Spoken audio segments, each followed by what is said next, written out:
right, all right. Settle down, settle down. Welcome into another episode of the Young Dad Podcast. I'm your host, Jay. Super excited to be with you again for another episode. Who knows what number this will be? Because there's just been so many great ones. The catalog is filling up, but there's still plenty of space to go for more.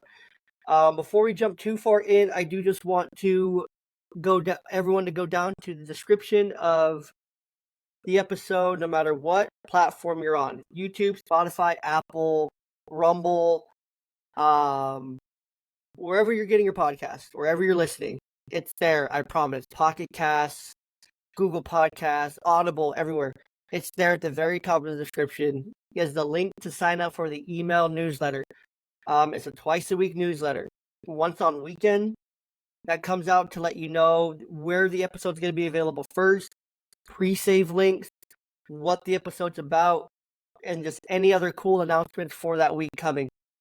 Secondly, the second one is a midweek newsletter. It tells you dad hacks, dad tricks, dad advice, mental health tips, all the things in between. So make sure you go down and subscribe. It's free. It's not going to cost you nothing. I'm not going to track or sell your data to anyone. So please sign up and enjoy that. So without any further ado, let me introduce who's on the screen next to me here. It's Corey. Corey, you're the host of the Your Two Dads podcast. It's a solid resource for dads, for veterans, and it's a fun show. And I've enjoyed listening to it. I've enjoyed watching the clips on Instagram. I've enjoyed your reels.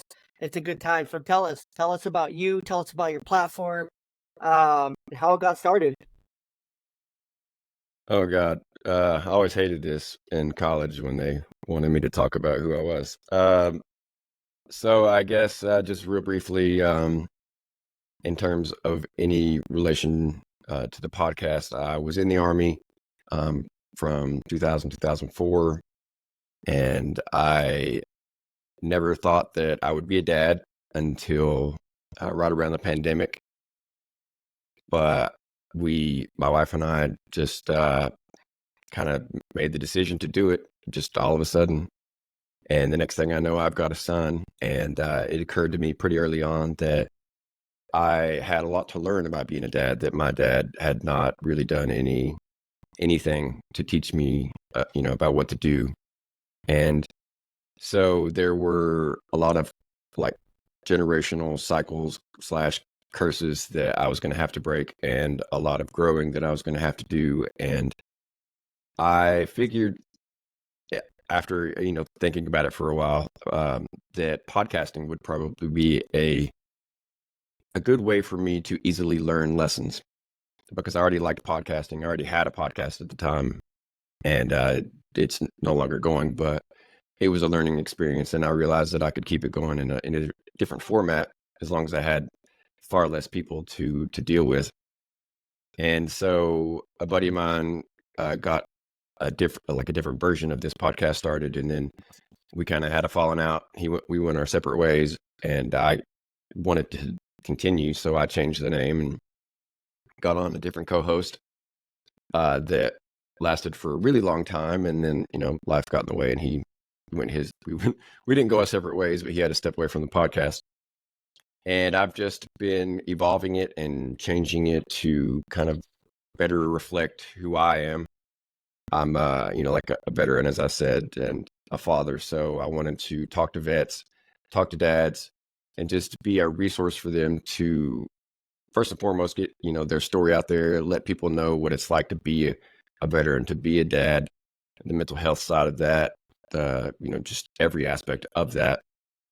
And in addition, I try to have fun sometimes with top 5 lists, or, talking about Star Wars, comic books, whatever the case may be. And, we sit here right around the 1-year mark.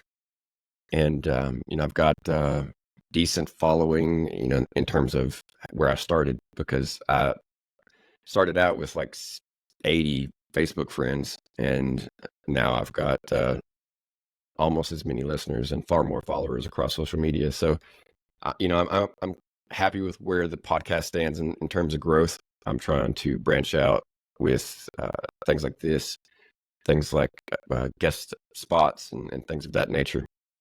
and really further test myself, because the anxiety is real. The anxiety is real every time I hit record, and I thought it would be easier with being a guest, but it's no easier. The anxiety is still there. So that's something that I'm trying to help myself get better at. And overall, I just want the podcast. The podcast is making me a better father. It is making me a better person, and I just my hope is this it helps someone else do that too. Absolutely. I love that. Well, first and foremost, thank you for your service to our country. It it's meaningful, it's impactful, and veterans are not appreciated nearly enough as they should be, in my own personal opinion. I was never eligible to go to serve due to health conditions, unfortunately. I knew that very early in my adulthood that I wasn't ever going to be medically able to. I would be a big liability. So I appreciate men and women like yourself who have served, made that choice, did the thing, because it's hard work. It's hard work for those 4 years, and some of the hardest things that people can do. And so I appreciate it. It goes a long way. One thing Well, that I've I always mean, tried to. Oh, go ahead. I was just gonna say, like, I never know what to say other than thank you. No, of course. I mean, one thing I've always tried to instill in my kids and my daughters, because I was taught this way, like growing up, whenever you see a serviceman or women, whether it's a police officer, a firefighter, a paramedic, or someone in a uniform, like an army uniform or a navy uniform or marines uniform, or just the camouflage uniform of their different kinds. Um, or very obviously, you can tell they're servicemen or women. I always have encouraged my kids and try to set the example to say, hey, go and say thank you for your service. That's it. Because a simple thank you can go a really, really long way to someone in the service. And I think it's so important to recognize that. My grandfathers, they were in the service, World War II, or great grandfather was in World War II. My grandfather served in Vietnam and uh, those post World War II wars um, as well. So a lot of family history of military experience, military background. In my living room, I actually have my grandpa's flag case that my grandma gave me a couple years ago. She let me have it uh, of her late husband. So I have like the folded up flag in the case and the Bible in the cedar wood case. And it's just really special to me because I know how much sacrifice that took to get. I know how much he sacrificed and how he died super young. Like he died in 2008. He was only 57 years old when he passed away because of so much um like lung disease, and I believe it was lung cancer that was stemmed from serving in Vietnam. Um Overall. So there's special meaning because I know how much sacrifice that takes for an individual, for a family, for one man to go and do. I've never done it myself, but I appreciate it when I hear it, and I try to get my kids to appreciate it too, because hopefully they'll never, unless it's their choice and they want to, cool. I'm gonna support these girls no matter what. If you want to go and join the military, sure, do it. Cool. Have the best time and go kick some ass. Um, if not, and that's your choice, or you want to marry someone that's in the military, cool. You know, um, no matter the way, shape, or form, like I'm going to support it, of course. So I think it's important to support our servicemen and women because they need it. Active veterans are going through a lot. I couldn't imagine being an active veteran in today's geopolitical landscape and the craziness of that. But we won't jump too far down that rabbit hole because it's a deep one. It's a deep one. Um, and so for you on your show, with what you've been able to do and accomplish so far, because you're only scratching the surface.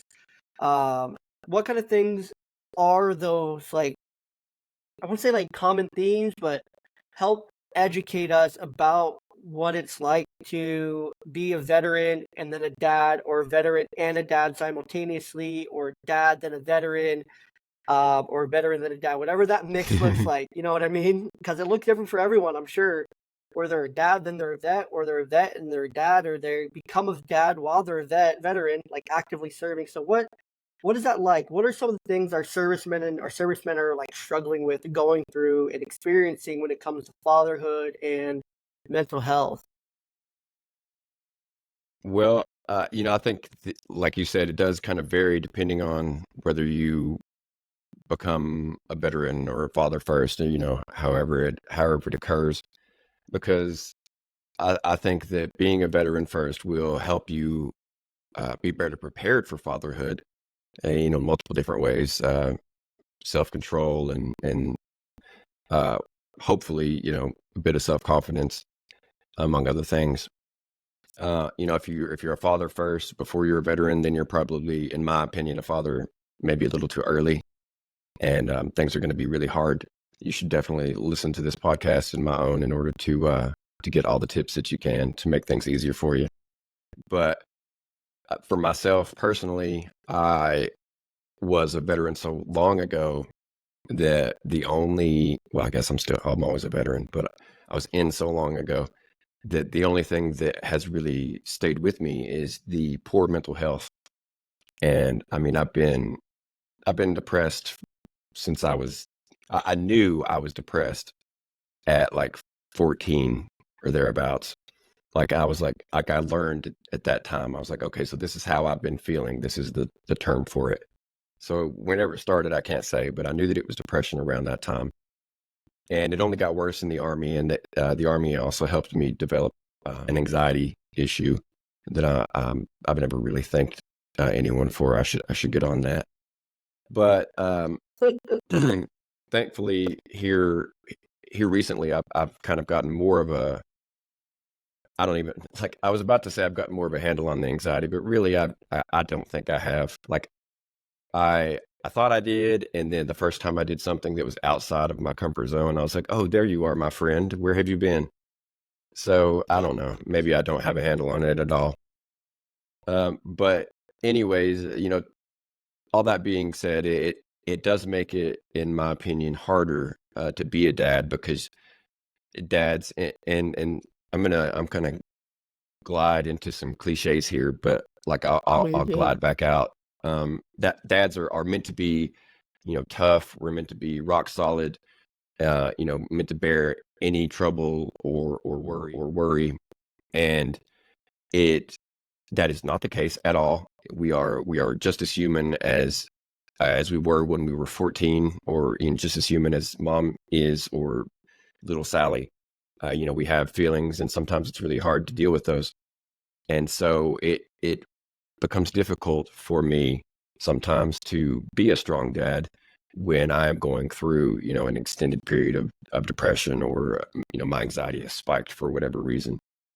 And I don't blame the Army for that necessarily. It did, exacerbate or maybe out and out create the issues that I'm dealing with. But at the same time, I'm thankful for the time I spent in the Army. I never regret it. I just don't want to go back. It did many, many things for me that I will always be grateful for. And I support anybody that wants to join. And I think it's more times than not a pretty good decision. Even if you're joining, the Navy or the Air Force, or something like that, like, it's still a good decision. That it's going to be, really good for your everything. Not to be too, I guess, melodramatic about it, but the, even with those positives coming from the Army, it still has made it hard for me to maintain, my good dad status. I struggle. Um, there are days where I'm like, well, that day was a fail. I spent way too much time on my phone. I was way too caught up in my own mind. I didn't play with my son enough. I didn't. I gave him way too many snacks when I could have just made him something to eat, and because I'm lazy from being depressed or whatever the case may be. So it is, it's a constant battle, and I do the podcast to try and help myself, to give myself an extra sword and suit of armor in my struggle, and I'm sure it helps, but it doesn't make it easy. That's for sure. 100%. And I think it's so important to recognize that and to have these open and honest conversations about yourself, with yourself, and with others who are walking the same walk, because, as you probably well found out at this point, talking to veterans, talking to other dads who are veterans, you guys are walking a similar path, you know, you're walking a similar life and trying to get through it. And it can feel real lonely. I can only imagine for myself just being a dad going through divorce and being single for a really long time before meeting my now wife. Um, like it's a lonely, lonely path. Like even when I can remember just how I would joke about it, and I shouldn't have joked about it, but I did to cope with it at the time. Was after my divorce, probably at the time of my divorce, I was about 230. I was crazy heavy, heaviest I ever been. Um, like I was just not in a good shape at all. Didn't feel good, nothing. And a lot of it, I think, were the side effects of the marriage, of the depression and things I felt like while in the marriage, trying to battle it out, tough it out towards the end there. Um, that caused a lot of it. Stress, depression, all the things caused it. And then post the divorce, I lost it. I lost everything. Not monetarily, not physically or anything like that. Like I didn't lose like my home, I didn't lose my kids, I didn't lose my dog. I actually got to keep the dog that we had. The dog is mine because I was like, well, she's my registered service animal, my registered emotional support animal. So get fucked, pretty much. But um, I've lost a ton of weight. I went from 230 down to 175 in the span of a few months, uh, which was crazy unhealthy. Um, don't do that, people, because I was maybe eating a meal a day. I was drinking exorbitant amounts of caffeine just to get me through because I didn't want to sleep. When I slept, I cried. When I woke up, I cried. When I didn't have my kids, I cried. Or I stayed up for hours upon hours upon hours upon hours playing video games, uh, watching YouTube, watching videos, staying up. And I isolated myself so hard. Like I had friends who were reaching out. I just ignored them. I ignored every call. I ignored every text. I ignored everyone. I didn't even tell my family what was happening. My family who's all been through divorce, who's all been through it, who's all been who has all happened to. I literally went and seen my family within a month after the separation and the divorce, like starting and initiating. I didn't say a word. I didn't say nothing. While I was there with them. Um, Went to a Mariners game, status quo. I lied to all of them. They're like, "Where is she?" I'm like, "Oh, she had to work and stuff. She couldn't get it off. I just decided to come myself." Um, Bold-faced lie. Just straight up. And then it was the drive back home after that weekend. I stayed there and I was like, "Hey, look, this is actually what's going on." I didn't want to say nothing while I was there. I couldn't think of the words. I didn't know how to say. I didn't want to ruin the weekend and the fun, um, or anything like that. And um, it took me a really long time just to come to grips and to terms with everything. But I lost that exorbitant amount of weight, and I would joke that it's like, they're like, "Man, you look." My coworkers were like, "Hey, you're losing like a lot of weight. You look really good. Like, what are you doing?" I'm like, "Oh, it's a depression." I'm like, "It's a depression." And they're like, "Oh, are you okay?" I'm like, "Yeah, no, I'm great. I'm good, so good." I didn't tell my coworkers what was going on. Because it's work. I try not to mix work and personal. At least at the time I didn't.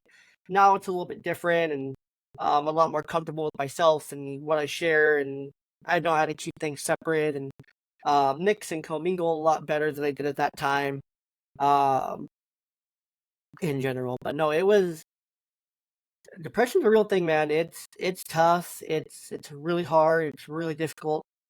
Um, I'm gonna cough. Hold on. And if you just let it go unaddressed, like now I work in mental health. Now I'm a mental health clinician. I see it every day. Um, just how it affects people, and it affects everyone so drastically differently. It affects men different than it affects women. Women, I feel, are more of that kind of stay in, stay away, and just kind of stay in bed, get through it until it passes kind of thing. While men, we will just keep going. We won't take that time to stop, to process, to get through it, to let it pass. Like, we will just keep going. And essentially, that can help. But normally, it doesn't. It can normally make it worse because we're adding more to it. Because if you already are going to work, let's say, and you're already feeling super depressed, you barely got out of bed, you're already going to be short tempered, you probably didn't sleep well, so you're already going to be less productive than you could have been interacting with others. And then you're going to go to work and you're going to go through the array of work issues.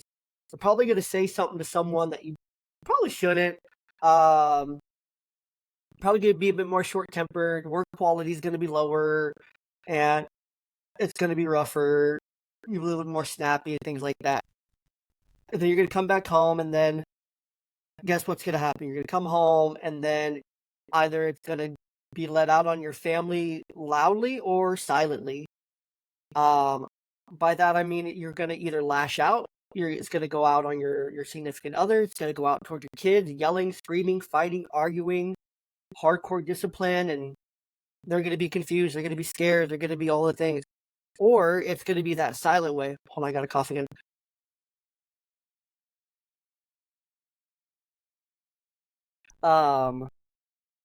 And when it comes out silently, that's when it's that you're just checked out, zoned out on the couch. You know, you're zoned out in your recliner. Every dad has his chair.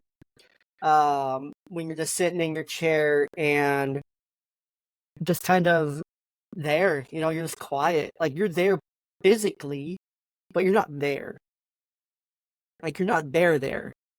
You know what I mean? Yeah. So that was a long way to go through that. But the joke of it was that I just would chalk it all up to depression, and yeah, don't do that. It is weird, how, at least, in my limited experience, women seem to eat more when they're depressed and men seem to eat less. I don't know. I'm sure that it goes both ways, but it just, from what little I've seen, that's how it is. Because it's a constant, like, weight is a constant battle for me because I'll get depressed and not want to eat, but I'm working out, 6 or 7 days a week sometimes. So I'm like, dude, you gotta eat. Like, you need to eat more, like, than this, like, eat again. So it's like, that's just another, complicated angle of the whole thing.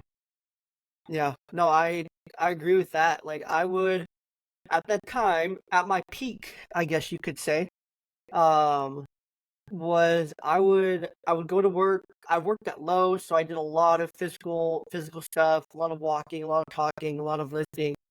I worked in the garden center, so lifting bags of soil, rock, mulch, all the things all day long. Um, Out in the sun, all the things. I was always moving. And then I would go to the gym. Um, and that's where the caffeine just kind of kept me going. It kept me from getting like headachy. It kept me from getting woozy. It took off like the worst side effects, and I would definitely hydrate, and I would definitely um I would do the bare minimum to keep myself going, I guess. Um, and the only time I would really eat was the weeks and the times where I would have my kids, um, and where I was eating with them and had to eat with them. And even then, it was such a small portion where I was just like, yeah, I'm good. Like, it was, I just could not, I couldn't stomach anything. Like, I couldn't stomach anything because I just felt so just sick about life. Like, life was sickening. I hated my job. I hated my life. I hated the situation. I hated being alone with. I hated not having my kid. Um, I hated just everything. Like, I had so much hate and so much anger on top of it, and it was manifesting in all these ways where I was so short tempered at work. My work quality was ass, and I had so much, like, I don't give a flying crap what's happening right now. Like I'm just trying to survive. I'm trying to get through the day. Like I don't care. Um, and it was coming out in all these ways, and it was just so draining. Hence why I kept the caffeine going to just keep myself awake, really. And because it was better for me at the time to just be awake and struggle than it was to try to sleep and rest and lay there and have to actually sit in it and deal with it. I spent more time than I should have at the bar drinking, going out drinking with people from work. Probably the most I ever socialized at work was post my divorce, was going out after work, going out to the bar. And of course, this was just barely post COVID where bars were starting to stay open till like 11 and stuff at night. Just barely, everything was starting to turn back to normal a little bit. So by the time I got to this point, so it was all just a whole allotment of bad, and I was letting it go like just unaddressed, unfiltered, really. Like I just let it keep getting worse until um yeah, I just let it keep getting worse. I didn't care. I was just like, this is life now, and this is what it's gonna be. But I wish at the time I had had a supportive and communicative environment, or a system of people around me, a system of men that were good, that were supportive, that were there, that were understanding. I didn't have no support system. Because where I live now, I didn't move here for my family. We moved here at the time for her family. Um, so it wasn't for me. Like my family's 3.5 hours away, kind of like we were talking about pre-show. And we didn't move here for me at any way, shape, or form. We moved here because of COVID, and she lost her job, and where we were living in Arizona was going to be too expensive to afford on one income while trying to get through COVID. It didn't make any sense, so we moved up here because it was cheaper, cost of living, live with our parents, get back on our feet, find our groove, find jobs, things like that. Um, I had a job in place before we moved, lined up, everything like that. So it all worked out. But it wasn't. This move was never in any way, shape, or form for me. And I even had knew, like, there was a part of me that knew, like, part of this move was like, oh well, this is the move. Like, we're gonna end up getting divorced. Like, this is like I knew it was coming. Like, I had that feeling, like, we're just moving so that you have more support, so that we can divorce. So that you can find a way to get divorced. I'm like, oh no, no, I'm like, bullshit. Like, I know what's happening. Like, we're closer to your mother. I don't like her mom. I'll say that 100 times over. She's just like me. I don't like her. Never have, never will. Her mom's a two-faced bitch. Um, and don't like her, never will.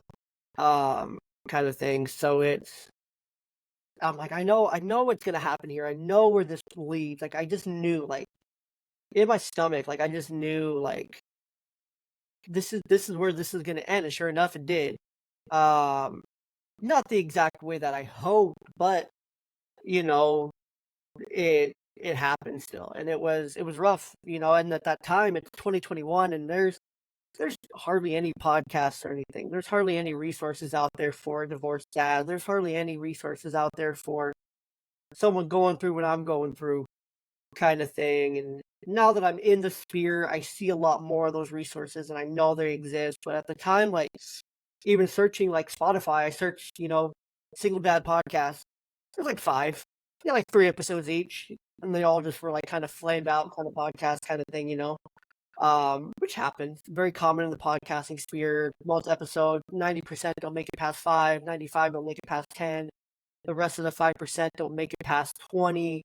And then, of the 4% that's left of that, they don't make it past 30, and then you're 3, and then only like 1% of all the podcasts ever started make it past like 40 or 50 kind of thing. And beyond that, it's just you're like the elite of the 1% that actually makes that far kind of thing, which is crazy. But there's nothing except for one podcast that I had found called Single Dad Reboot, hosted by my now really good friend Craig. And I listened to his show. I binged it. I was like, wow, I resonate with this. I relate. And I reached out to him on Instagram, and him and I became really good friends. And I like had found someone that got it. I found someone that understood. And that was so important for me. So I'm like, you get it. You get what I'm going through. Your advice is because you experienced it, you lived it, you went through it. You're not just speaking from a hole in the ground saying, yoo-hoo, big summer blowout over here. Like, okay, cool. Like, I don't want to take your advice, which is what I've always hoped to do with my show, was to share firsthand experience. You know, I can speak firsthand to mental health. I can speak firsthand to divorce. I can speak firsthand to single parenting. I can speak firsthand to so many, being raised without a mother, being raised in a different household, being raised without a father until I was 16, really going through death at an early age of my father figure passing away when I was 8 years old in the hospital. Like, being able to speak firsthand to these issues is so important, much like yourself, where you're able to relate to other veterans and other men and dads who are going through it. Like, to find that like person, that community, because without that, you're struggling in silence, and it's going to get worse. And, you know, as you probably well know and probably have seen firsthand, the suicide rate among men and veterans is, you know, too many, you know. There's Yeah, it was really bad for veterans. It might still be. I'm pretty sure it is still up there. What is it? 20? Was it like 24 a day or something? Or Yeah, I was gonna say it was like a crazy number a day. I don't remember what it was, but someone just told me like not long ago too. But my yeah, memory's never been the best. I know for men in general to women in the United States, it's a 4-to-1 ratio. Um, of men to women, the highest at risk population is men over 40. Um, it was 22 a day at one point. I'm pretty sure that number is higher now, but 22 a day was 22 former military men and women who are taking their own lives. I'm pretty sure it's more. The number's only grown. Because, I mean, what help is there? You know, Yeah, you I mean, probably know that better than me, but what help is there?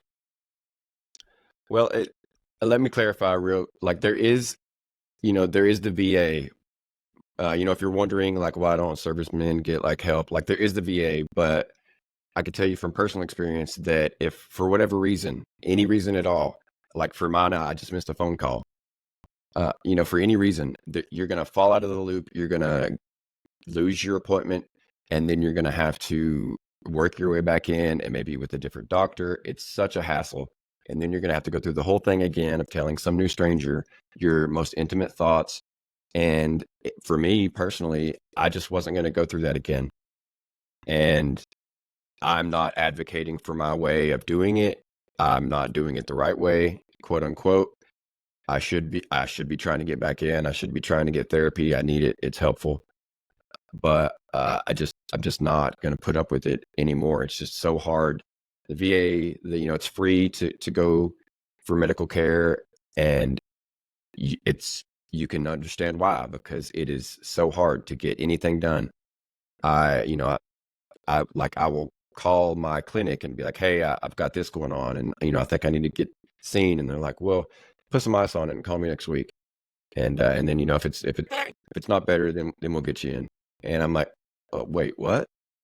So like I'm not fucking calling you again. Like I didn't want to call you now. Like I do hope it goes away.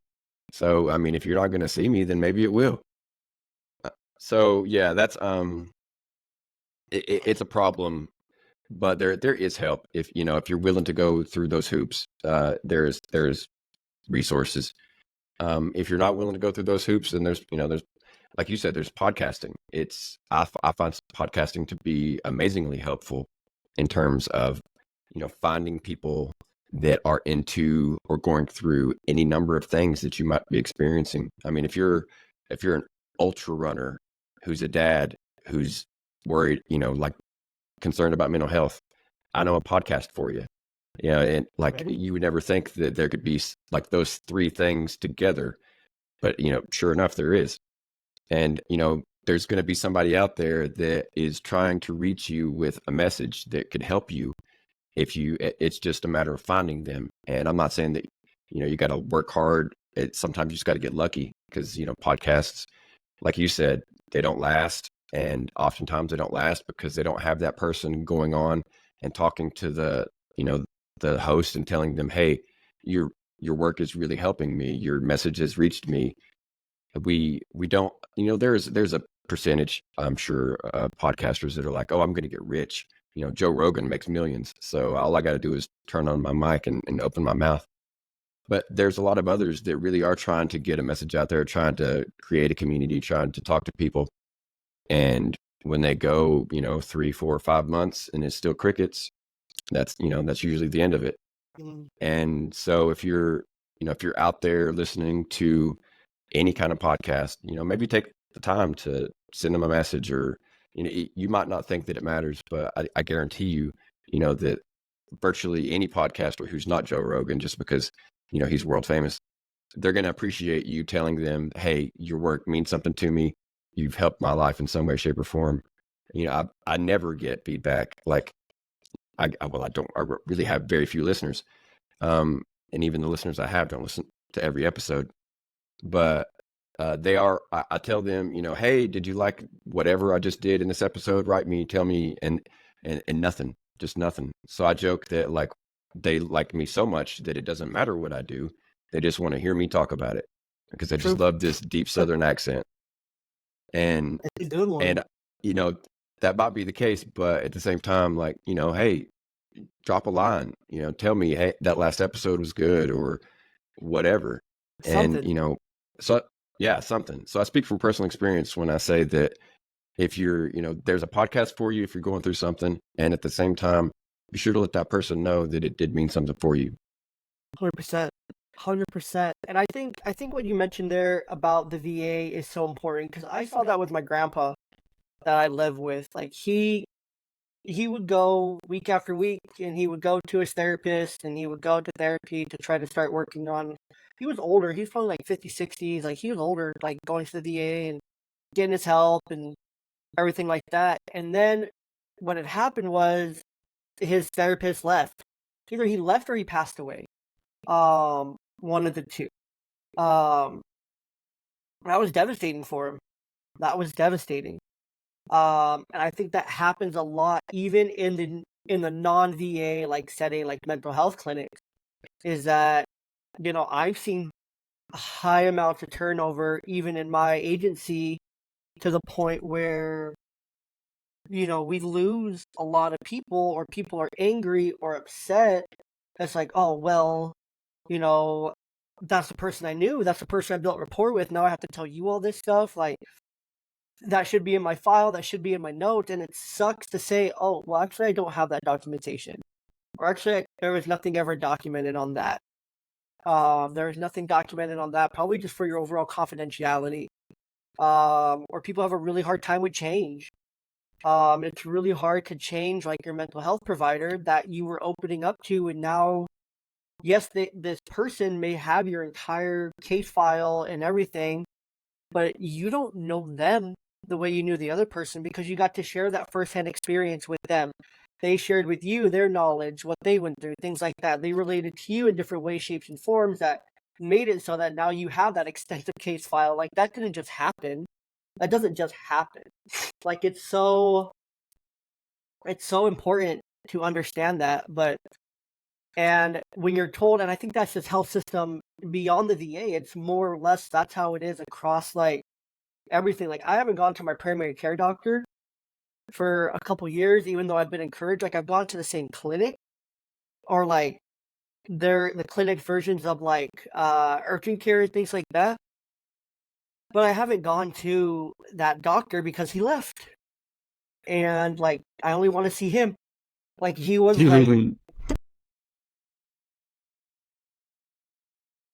like, yes, I'm a dude, but I only want so many dudes seeing my privates.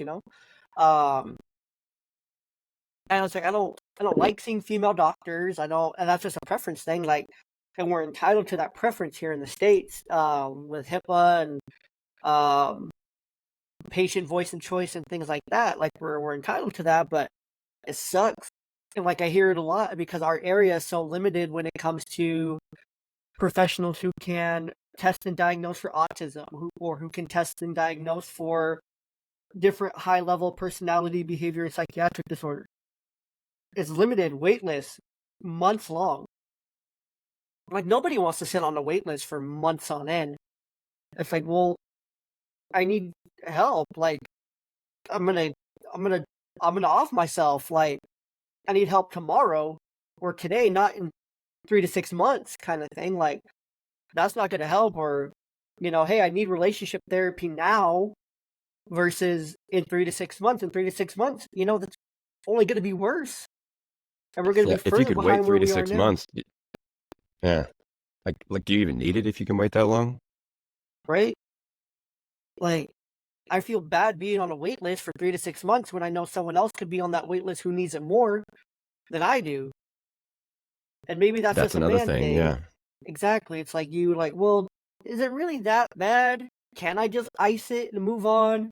Can I just take some Yeah. Tylenol, move on? Am I really sick? Am I just gonna get over it in a couple days? Like, do I really need to go see someone? Kind of thing. Like, it's a whole thing. And it sucks. It sucks that that's our system. Like, veterans, they need it. They need it so bad. They need that consistency, that continuity, that everything, because I feel like for veterans, there's more triggers at play versus the average person like me who may not have the different levels of triggers. Like everyone has their triggers. Everyone's triggers are valid. Don't let me say that and take anything away from you as an individual. You know what I mean? So I don't want to take anything away from the listener or anything away, but nobody wants to have to reopen up or for me to call and get booted off the list because I called too late or I missed a call. Now you're moving on. Like I didn't even get a chance to call back. I didn't even get a chance to do this.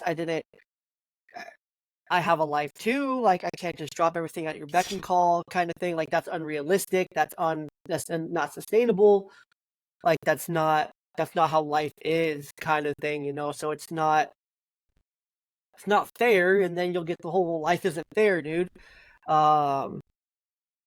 But it's be like I should still have equal access and opportunity to come back to it. So I think that's so important. And then just, like you're saying, say something to your favorite podcast host, Shameless plug here, like it's something that's why I've tried to spend a lot more time. Like I will scroll through my Threads feed and I will scroll through my Instagram feed and I will go through and I will comment on 10 posts. Like I will go through, I will watch, and I will comment on 10 posts. Whatever my first 10 are. Beyond ads. Because of course you have the ads and the sponsored posts and I recommend the posts. But I'll go through and I will comment. I'll engage with posts. 10 of them. Threads and Instagram. Every day. I'll do it on Twitter. 10. I'll just buckle down, I'll do 10. Sometimes I don't want to. But it's like, I know I need to give that back. Because that's going to help my audience engage. It's going to help people who engage with me. They're going to start seeing these other people because I engage with them. So it's going to start algorithming the right way. If we all interacted with 10 accounts a day that we value, that we care about, 10 friends, whatever, that's going to trick the algorithm into getting the right podcast, your podcast, my podcast in front of the right people. Like, have my listenership numbers always been great? No. Do I still produce episodes that get 1 to 2 listens? Absolutely. Do I care? Not at all, because guess what? 1 to 2 people listen, and those were the 1 to 2 people that probably needed to hear it the most, that it resonated Yeah, with, for that sure. it piqued their interest with the most. Like, that's what matters. Like, I'm like, cool. In my head, it's like those 2 people, those were the people that needed that episode the most. Like, those are the 2 people that I made that episode for. Granted, I made Yeah, it you for didn't me. know it maybe, but yeah, you made it like they were the ones that needed it. Exactly. So that's the mindset I'm always trying to keep. Like, if it's impacting at least one other person, I'm doing a great job. I don't care about the sponsors. I don't care about the numbers. I don't care about all the things that come with it. Would it be nice? Absolutely. Do I ever plan on being Joe Rogan level? No. do I plan on being on Joe Rogan's podcast? Because he's like, man, your shit's dope. Come on my podcast, dope. I'll be in Austin tomorrow. Absolutely, I would take that shameless plug and go and talk to Joe Rogan for 3 hours. I'd drive a long way to to talk on I Joe would, Rogan. 100%. Like, I'll be there tomorrow, Joe. I'll be there tomorrow. Really? Like no doubts, no doubts. But Joe Rogan's Joe Rogan. I mean, he got into it early. He has the voice. He already had the platform. He's great. He's a hilarious host. He's smart. He's funny. He's all the things, right? A lot of people are in between on where they're at with Rogan because they feel he's more right leaning versus left leaning, and then more people feel he's left versus right. I would say he's very in the middle. He just likes to have good conversations with a lot of different people. And he just likes to talk to people and learn new things and help educate people on the right things that matter to him, that should matter to all of us too, and bring more issues to light so that we're not talking about enough, and to add a platform and a voice to the things that need to have that platform and voice. So we're trying to do Personally, I don't. Oh yeah, trying. We don't have quite the level, but personally, I've never listened to him, so he could be a good guy, could be a bad guy. But I tell you that I would go on quite a few shows if it meant that I would be putting my podcast out to that many number of watchers or listeners or whatever. True. I've never heard anything seriously bad about him, such that like being on there would affect me in some way. So, hey Joe, if you've got a slot to fill, then go ahead, ring me up. Yeah, I got time. I got time. You have kids, you have dogs, you have a Cybertruck, you have the whole everything. Like, we have plenty of stuff we can do. We'll kill some time together. So I'm a big fan of him. I listen to him nearly daily. I usually just put it on in my headphones and then just let it play, like background noise, or when I'm at the gym. It really gets the testosterone flowing when you're listening to Rogan and working out. Something about it. But yeah, there's some other cool apps out there. Podbeat's a really cool app. You can add a beat behind your favorite podcast and listen to it. So if you're running or you're working out or exercising, check out Podbeat. You can put a beat behind your podcast. They're not a sponsor, but they're an app I see more and more of. I'm actually going to try them today when I go to the gym. So I'm excited for that. But overall, man, it's important to reach out to your favorite host. Let us know if we're doing a good job, doing a bad job. Let us know if 1 minute of something we said today resonated with you. Like, doesn't matter. Like, 1 minute. If 1 minute of something we said resonated with you, let us know. Give us a follow. Give us a like. Whatever. Give us a view. Yeah, That's all that I mean, matters. like, you don't even got to give me you don't even got to rate it or review it. Just hit me up on IG, hit me up on Facebook, hit me up on TikTok. Talk to me and tell me oh, I liked it. That's all you got to do. You don't got to I mean, I want the reviews, I want the ratings, but just take the time to say, hey. 100%. Just take the time, reach out. It means a lot. I know you're on your phone anyway. Yeah. So just do it. It's okay if you like it. Like, don't be. I feel like so many people are shy though. Like, they don't want to reach out because they feel like they're not enough to reach out, kind of thing. Like, how often do you feel? Like, I'm never gonna hit up Joe Rogan personally, until maybe one day I'm a little too buzzed and I'm like feeling it, and I email Jamie or something, his producer, and I'm like, hey, we're dope. Or like, I'm really feeling brave and courageous. Like, that's how I got, I talked to the Buck Up CEO. That's how I got him on the show. I was just feeling brave and courageous enough one day. I saw he liked a couple of my videos, and I was like, shoot the shot. Shoot the shot. Why not? Same for how I landed working with the June app, Joon. Just shot the shot, and talk to him. I'm in the works of working with a cider company now, local here in Washington. Titan Cider Company. I shot my shot. They're like, hey, we're gonna listen to this and we're gonna see if it aligns, and hopefully we can work something out, kind of thing. It's like you miss 100% of the shots you don't take. Wayne Gretzky, Michael Scott. And so if you're not taking the shot, and I feel like you can even wrap that concept back to mental health. Because if you're not taking the shot on yourself to get the help, to be vulnerable, and to, yes, it's so frustrating and defeating over and over again, starting over. Feel like you're starting from square one. But sometimes starting from square one can be a really good thing, because maybe that new person in the chair across the room for you has a different perspective. Maybe they've helped 20 other people that have gone through what you're going through, and they have a couple things that you haven't tried yet. Maybe they have something in that side that you haven't tried yet. So it's worth taking the shot.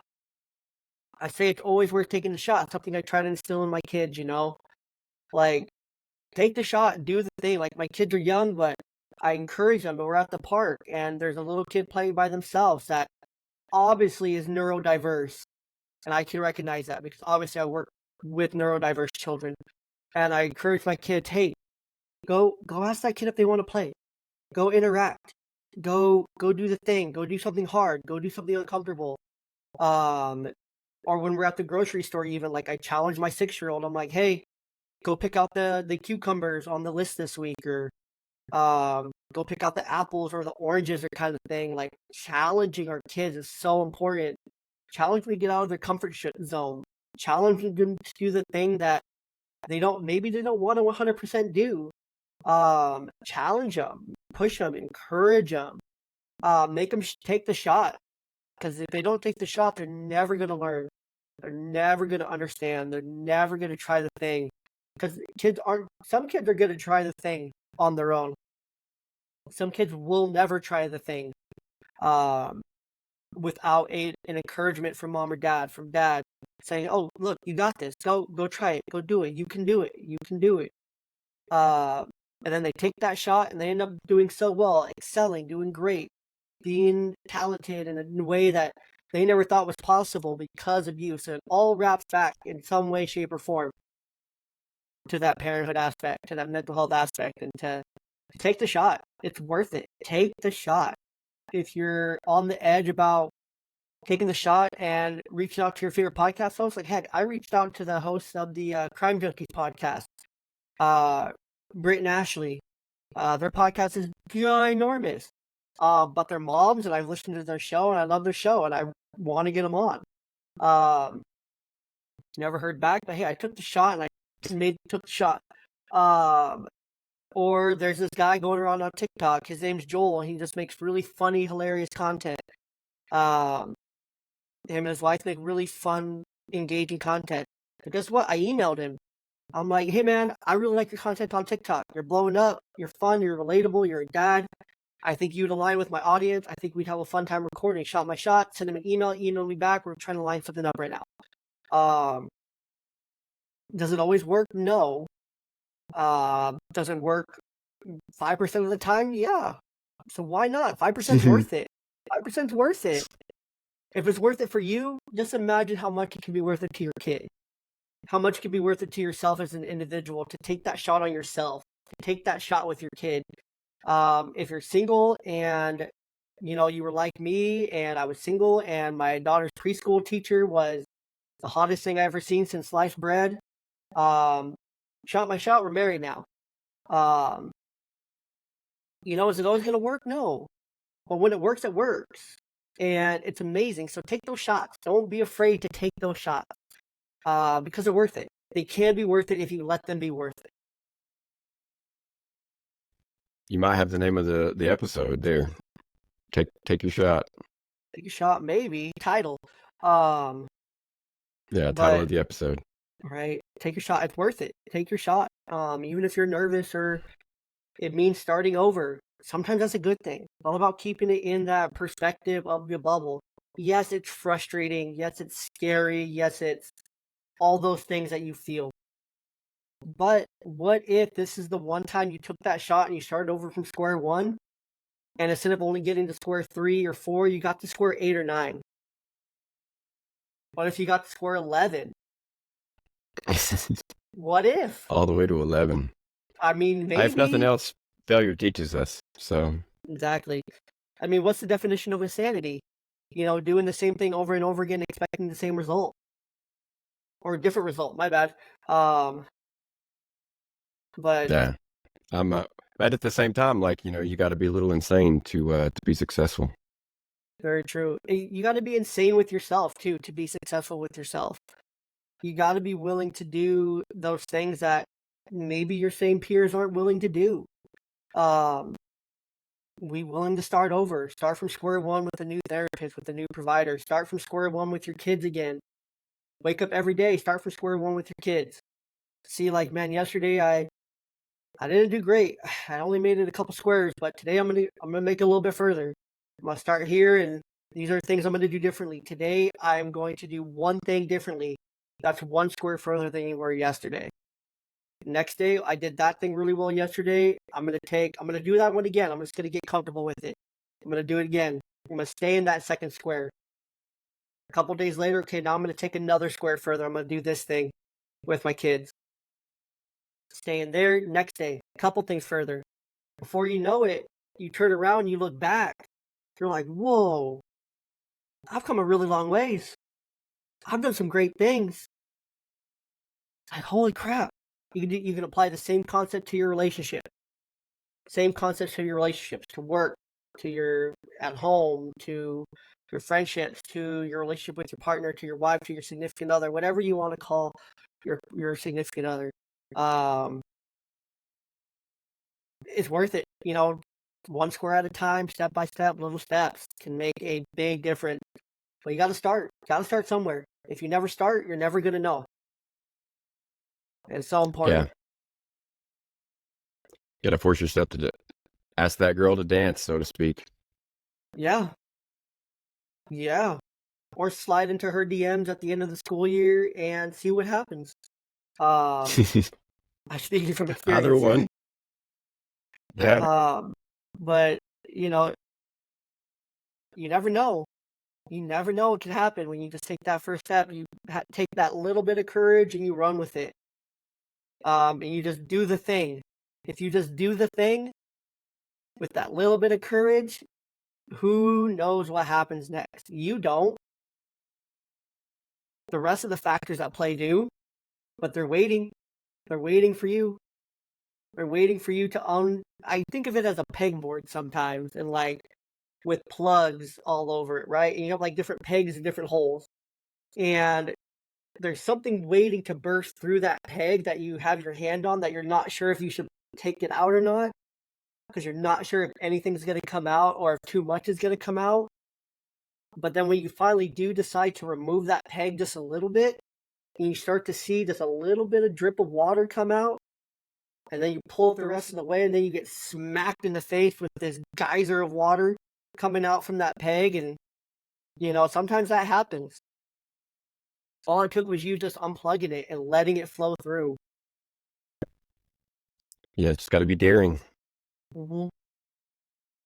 Got to do it. Got to do it. It's worth it. All right, anything else that you want to touch on? We touched a lot on the mental health aspect, which I think is crucial for dads just in general to talk about, to have that conversation, to be open to it, to listen to it, to hear it, because without it, you can't do nothing if you don't hear it. So For sure, yeah. let's see here. So before we wrap up here, I'm just trying to find my last little plug before we wrap up here. So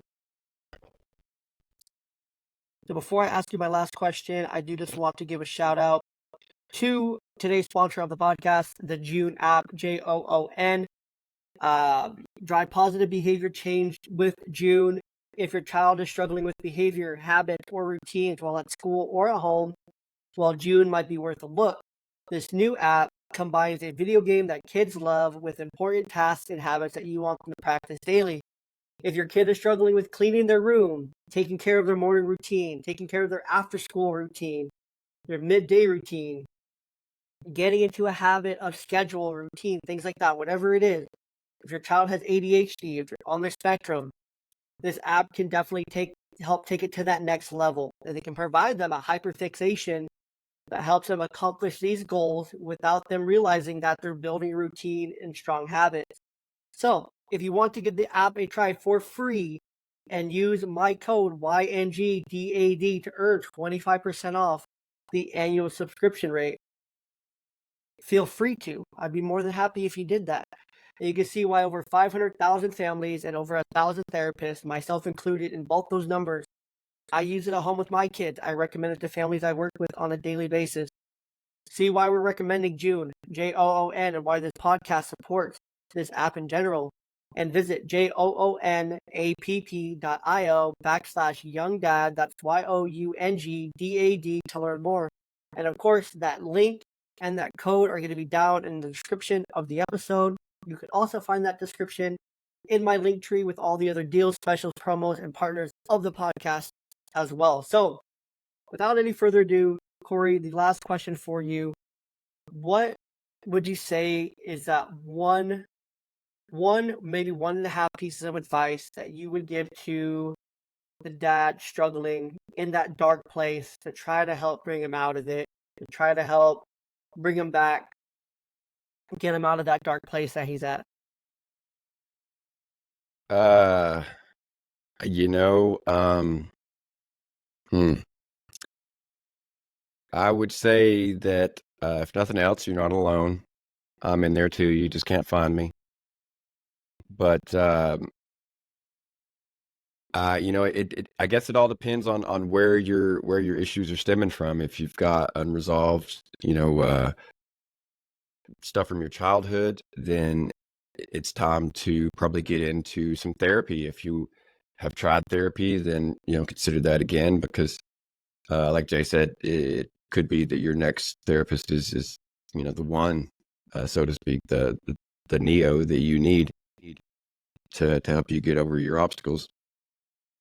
If if it's something else, if it's just I don't know, you really got to find the basis for where your issues are coming from. If you've got marital issues, whatever the case may be, you got to find where everything is at its origin, and then you got to work from there and fix that however it needs. If you're lucky enough to have a support system, then you got to rely on them. I don't have, I'm at a point in my life where I don't have any family left, but family can be, a strong help. They can be very supportive. And sometimes all you need, and this is, in my opinion, why therapy can be so helpful. Sometimes all you need is just to talk. You just need to have somebody that's there to listen. That's why some people tell me, that they got so much out of my show is they basically just come on. I ask them a couple questions and then I shut up and let them talk. And, they will message me saying how it felt, really good to get all that out. And that's not selective. That's pretty well general across the board. A lot of people are going to feel a benefit from that. So if you're feeling depressed, if it's something that you deal with on the regular, like I do, then, if it's something you're looking for help for, there is help to be found. You just need to know where your issues lie so that you can determine the best way to go about fixing them. If you had marital issues, you don't want to go to the therapist and talk about your self-esteem unless that's why you have marital issues. Focus on what's causing your depression, and then hopefully that will give you the run and go you need to build up steam and really make up some ground in your mental health. Definitely. I love that. All right, Corey, well, tell the people where they can find more of you, more of your podcast, and listen to more of everything you got going on your side. Oh man, I feel like these days I'm too many places. I'm on Facebook. You can hit me, Corey Lewis. You can hit the podcast, Your Two Dads. I'm on Threads as Your Two Dads. I'm on Instagram as _2.dads. I guess somebody beat me to it. I'm on TikTok, Your Two Dads. I'm on YouTube. I got a channel on there, Your Two Dads. I got the video episodes dropping there. If you prefer audio, I'm on Spotify. I always give the Spotify links because that's where I listen, but apparently Apple is a thing. People listen there. Who knew? So I decided I'd be on there too. And you can find me on iHeartRadio and a couple others, but basically the big ones. And hope you listen. I've got some special content right now where I'm doing a dad tournament, pop culture dad tournament, where it's like Superman. The last episode that we recorded was Superman versus Carl Winslow from Family Matters, and I had some guys that do a Family Matters podcast. They came on and they defended Carl, and it's not really a battle, like a fight type of thing. It's more of we list the good qualities of Superman, we list the good qualities of Carl Winslow, and then their negatives, and then we do the math, and the winner moves on in the tournament. So I've got that going on, and I've got the regular show. We do interviews, all kinds of stuff that's at least interesting to me, and hopefully interesting to the listeners too. And judging by their absolute silence, once again, I can only assume that they dig everything that I put out. They're dumbfounded, They're just like, wow, Yeah. that's so good. They're starstruck. Yeah. That's what I assume too. They're like, man, they're just like, that's so good. They're like, that's so good. Yeah. So good. He's obviously, like you were mentioning this before, you don't think you're enough to talk to some people, and I will look at follower numbers to judge if like they are above me in status. And if you've got like more than, it depends on the platform, but like Threads, for example, if you've got more than a couple thousand friends or a couple thousand followers on Threads, then I'm probably not going to bother like trying to talk to you, because like I just feel like it's really hard to get through that that crowd after a certain point. And I mean, it only goes up from there. I'm actually in the process of trying to formulate a letter to write to my favorite comic book writer. He's a dad and he was a veteran, and it would be huge fish to land if I could get him on the show. But at the same time, like this man's in his own world, in his own field, he's world famous. And so it's like, oh man, that's a waste of time. Like I've tried it twice with two others and they both turned me down. And so it's like, why am I even going to bother? But apparently I'm going to bother. So yeah, fingers crossed on that. Bother, man. I mean, you never know. Some people are just so good people. They're kind. They're down to earth. We think that they're living off in this like bigger world than we are. Like they're different, and I mean, then you realize, oh, you just have like a really big house, but you were just a normal dude, really. Or you just have a really big company that you run, like, but you're a normal dude. You're just a dad with kids and just a normal dude. That's how I felt when I had the CEO of Bucked Up on. Bucked Up's one of my favorite supplement brands. They're not a sponsor of the podcast. But I use Bucked Up pre-workout. I take greens daily. I tried a variation of other products from Bucked Up, and I'm like, this is good stuff. Good stuff.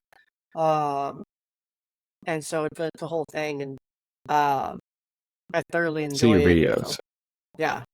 So it's when I talked to him, I was like, holy crap, this is just a normal dude. And I think it really comes back to some people think they're bigger than they are. Some people definitely let the ego get in the way. They let the money get in the way. They let everything get away. I mean, it's sad because it's like, man, I know you're just a guy. At heart, you're just a normal dude. You're just a dad. You're just out here doing the thing. And the only thing different between you and me is you just have a little bit more of a recognizable name and a little bit more money. But honestly, we're probably not too far apart. At the end of the day, and we have different perspectives, maybe, but really, we're honestly not. We're the same but different. Probably have 2/3 of the things that are the same and 1/3 things that are different, and beyond that, I don't ever think your world's too much bigger than mine. Except in your eyes, you're a megastar, and I'm just here, a little low life, and you can pay someone to run your social medias, and I can't. Really, it's the biggest difference. So, yeah, that's really me you're talking to. Pretty much, and I mean, some people are generally kinder, and I found people are generally kinder than you think, and don't let numbers fool you, people. Numbers can fool you on Instagram and Facebook and Twitter and Threads, because you can buy followers. You can buy that stuff. Go back and look at their posts, look at their engagement on those posts, see if the numbers line up, kind of thing. So, um, just some food for thought there. So Interesting. Yeah. Good. Something to take away from that. I know that that's a thing, but I never think about it. Like, it's not something that, like, because why would you? I don't know why you would do it. I mean, like, I know people do, but I don't know why. I don't know the attraction, because it just makes everything about your algorithm look weird when you have followers that aren't, like, you have a bunch of followers, but they aren't commenting. yeah, So, like, it's just it always slips my mind that, like, oh, well, maybe this person isn't quite as popular as they appear. right. It's like they have 20,000 followers, but they only have 10 that they're following, kind of Yeah, thing. yeah. And it's like that's a weird Like, what is ratio. this? Like, It's I a don't weird even, like, why would ratio. I want to follow you? You clearly don't care about your community. No.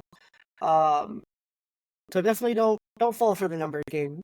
Shoot the shot, send a message, do the thing. Um. Follow and um see what happens, because you may be amazed at what happens next. So start from square one. Start from square one. You never know what will happen next. So, but regardless, Corey, thank you so much for your time today. It's been much appreciated. It's been so much fun talking to you, getting to know you. The people will be able to find all your links and everything down in the description of the episode, to your Instagram, to your podcast, and to any other links that I'm able to scrounge up for you. Will be in the description as well. So Right on, cool. I appreciate you. Hey, well, thanks for having me, man. I appreciate talking to you. And you'll have to come on my show one time. For sure. Well, let's do it. Fire it up. Right on. I'll keep in touch on Instagram, and Still we'll think I'm figure it there. out. They got a little clap happy. No worries. They got a little clap happy. Hey, they're happy to see me go. Oh no, they're cheering you on. They're giving you the proper ovation. Oh, right on.